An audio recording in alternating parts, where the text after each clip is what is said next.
Hello दोस्तों, स्वागत है मेरे यूट्यूब चैनल में। आज हमने टॉप 20 क्वेश्चन ऐसे तैयार किए हैं जो पिछले बीपीएससी टीचर वाले एग्ज़ाम में बार बार पूछा जा चुका है और ये 20 क्वेश्चन आपके नेक्स्ट एग्ज़ाम में पूछे जा सकते हैं। तो चलिए हम शुरू करते हैं। पहला क्वेश्चन हमारा है मोहनजोदड़ो का अर्थ क्या है। पहला क्वेश्चन हमारा मोहनजोदड़ो का अर्थ क्या है, मतलब मोहनजोदड़ो को हम किस नाम से जान सकते हैं। तो देखिए, माउंट मोहनजोदड़ो को माउंट ऑफ डेड के नाम से जाना जाता है। मोहनजोदड़ो को किस नाम से जाना जाता है? माउंट ऑफ डेड से। तो इसका ऑप्शन होगा बी। इसका ऑप्शन नंबर बी हम चेक कर देंगे। आपका ऑप्शन नंबर बी सही है। चलते हैं दूसरी क्वेश्चन की तरफ। दूसरी क्वेश्चन बोल रहा है कि बुद्ध ने अपना पहला धर्मोपदेश देते हुए अपने मत की आधारशिला रखी थी। यानी बुद्ध ने अपना पहला आधारशिला कहाँ रखी थी? तो इसका आंसर हो जाएगा डी, सारनाथ में। ऑप्शन नंबर डी, सारनाथ सही हो जाएगा। देखिए दोस्तों, इसको आप नोट करते चलिएगा, क्योंकि क्या होता है कि जब हम आगे बढ़ेंगे तो ये ऑप्शन मिट जाएगा। चलते हैं क्वेश्चन नंबर 3 के तरफ। क्वेश्चन नंबर 3 बोल रहा है कि मोहम्मद गौरी किस वर्ष पृथ्वीराज तृतीय से पराजित हुआ था। यानी मोहम्मद गौरी किस वर्ष पृथ्वीराज तृतीय से पराजित हुआ था। तो इसका आंसर हो जाएगा 1911 में। दोस्तों 1911 में पृथ्वीराज तृतीय से पराजित हो गया था मोहम्मद गौरी। क्वेश्चन नंबर 4 बोल रहा है कि भक्ति आंदोलन को उत्तर भारत में लाने का श्रेय किसको जाता है। भक्ति आंदोलन को उत्तर भारत में लाने का श्रेय इनमें से किसको जाता है? तो ये रामानंद जी को जाता है। ऑप्शन नंबर सी सही होगा। जो भक्ति आंदोलन है उत्तर भारत में लाने का श्रेय रामानंद जी को ही जाता है। चलिए हम आगे बढ़ते हैं क्वेश्चन नंबर 5 की तरफ। क्वेश्चन नंबर 5 में हम पढ़ते हैं दक्षिण भारत के किस राजा ने वर्ष 1741 में कोलाचेल की लड़ाई में डच इंडिया कंपनी को परास्त किया था। तो इसका आंसर हो जाएगा मार्तंड वर्मा ने कोलाचल की लड़ाई में डच इंडिया कंपनी को परास्त किया था।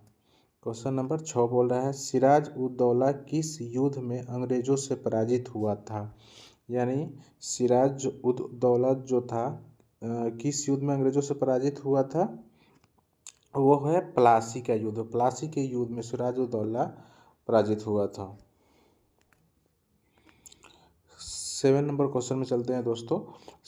7 नंबर बोल रहा है कि श्रीरंगपट्टनम का ऐतिहासिक शहर, जिसे टीपू सुल्तान और उसके पिता हैदर अली को कब्रों का घर माना जाता है, वह निम्नलिखित किस शहर में लगभग 15 किलोमीटर की दूरी पर स्थित है।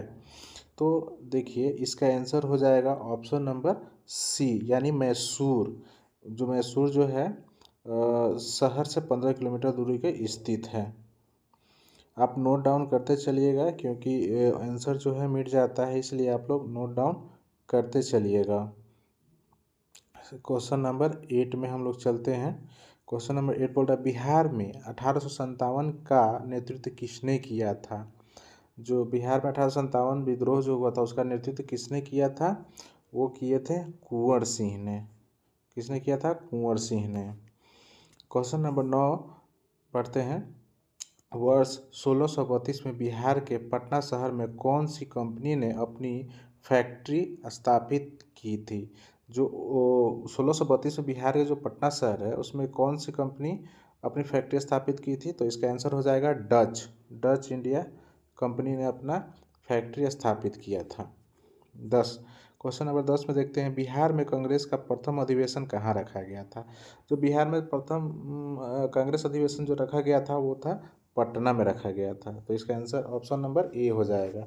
बिहार में कांग्रेस का प्रथम अधिवेशन कहाँ रखा गया था? पटना में। चलिए क्वेश्चन नंबर हम 11 देखते हैं, आगे की ओर बढ़ते हैं। आप सबको नोट डाउन करते चलिएगा।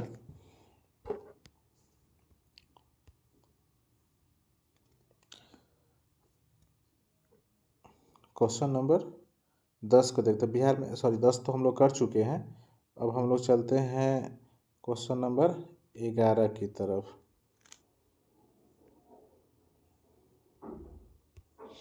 क्वेश्चन नंबर 11 पढ़ते हैं। सन 1931 में बिहार समाजवादी पार्टी का गठन किसने किया था? जो सन 1931 में बिहार समाजवादी का पार्टी का जो गठन किया था वो किया था फूलन प्रसाद वर्मा ने, यानी ऑप्शन नंबर ए फूलन प्रसाद वर्मा ने किया था। क्वेश्चन नंबर हम 12 पढ़ते हैं। राजा रंजीत सिंह ने किस स्थान पर अदालत ए आल की स्थापना की थी? तो उसने की थी कहाँ पे? ए आल की स्थापना कहाँ हुई थी? लाहौर में। माफ़ कीजिएगा, ये ऑप्शन नंबर बी होगा। चलिए क्वेश्चन नंबर 13 पढ़ते हैं। निम्नलिखित में से किसने 1755 ईस्वी में डिंडीगल मैसूर में एक आधुनिक स्नान घर की स्थापना की थी?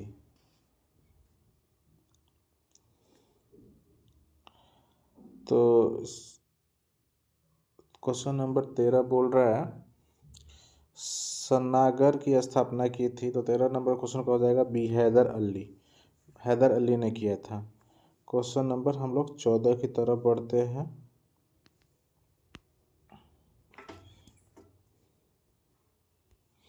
क्वेश्चन नंबर 14 बोल रहा है कि भारतीय प्रदीप डॉट तक फैला हुआ है। मतलब भारतीय प्रदीप कहाँ तक फैला हुआ है? वो भारतीय प्रदीप हिंद महासागर तक फैला हुआ है। Option number B. Question number 15 देखते हैं। आम की लंगड़ा किस्म हमारे राज्य के निम्न में से किस जिले में उद्भव माने जाती है? माने कहाँ लंगड़ा आम की हमारे जिले में इसका उद्भव मानी जाती है? तो इसका आंसर हो जाएगा वाराणसी में लंगड़ा आम की किस्म पाई जाती है। क्वेश्चन नंबर 16 में देखते हैं। 2011 की जनगणना रिपोर्ट के अनुसार निम्नलिखित में से किस राज्य में जनजातीय जनसंख्या नहीं है? तो इसका 16 नंबर क्वेश्चन का आंसर हम हरियाणा को देते हैं। हरियाणा को, क्योंकि 2011 की जनगणना रिपोर्ट के अनुसार जब हुआ था ना, तो निम्नलिखित में से किस राज्य में जनजातीय जनसंख्या नहीं थी? हरियाणा में नहीं थी। चलिए क्वेश्चन नंबर हम लोग 17 की तरफ बढ़ते हैं।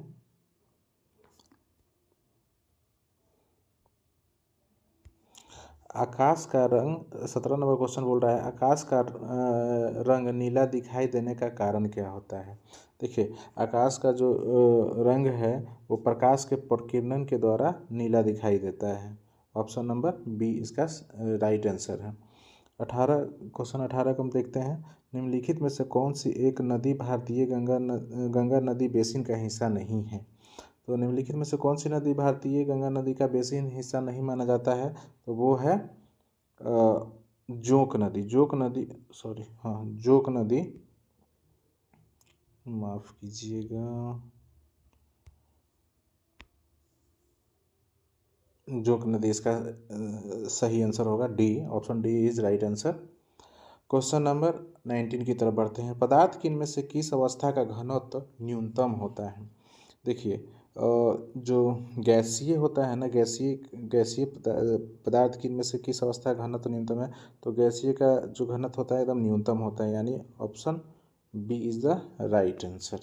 क्वेश्चन नंबर 20 की तरफ चलते हैं। तो 20 बोला बिजली के बल्ब में आमतौर पर निम्न में से कौन सी गैस भरी जाती है? तो ये लोग तो आप सब लोग जानते हैं कि बिजली के बल्ब में आमतौर पर अक्षीय नाइट्रोजन भरी जाती है।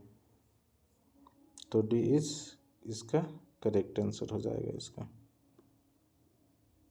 देखिए दोस्तों, ये जो सारे क्वेश्चन हैं बीपीएससी में पूछा गया सवाल है और इस बार भी पूछने की संभावना है। तो आप लोग इसको पूरा एक बार देख लीजिए। आपका 2 से 3 मार्क्स जब पक्का 100% है कि 2-3 मार्क्स इसमें से आ जाएंगे आपको, ठीक है। अगर वीडियो पसंद आए तो चैनल को लाइक कीजिए, सब्सक्राइब कीजिए, शेयर कीजिए। Thank you. आगे भी हम ऐसे वीडियो बनाते रहेंगे।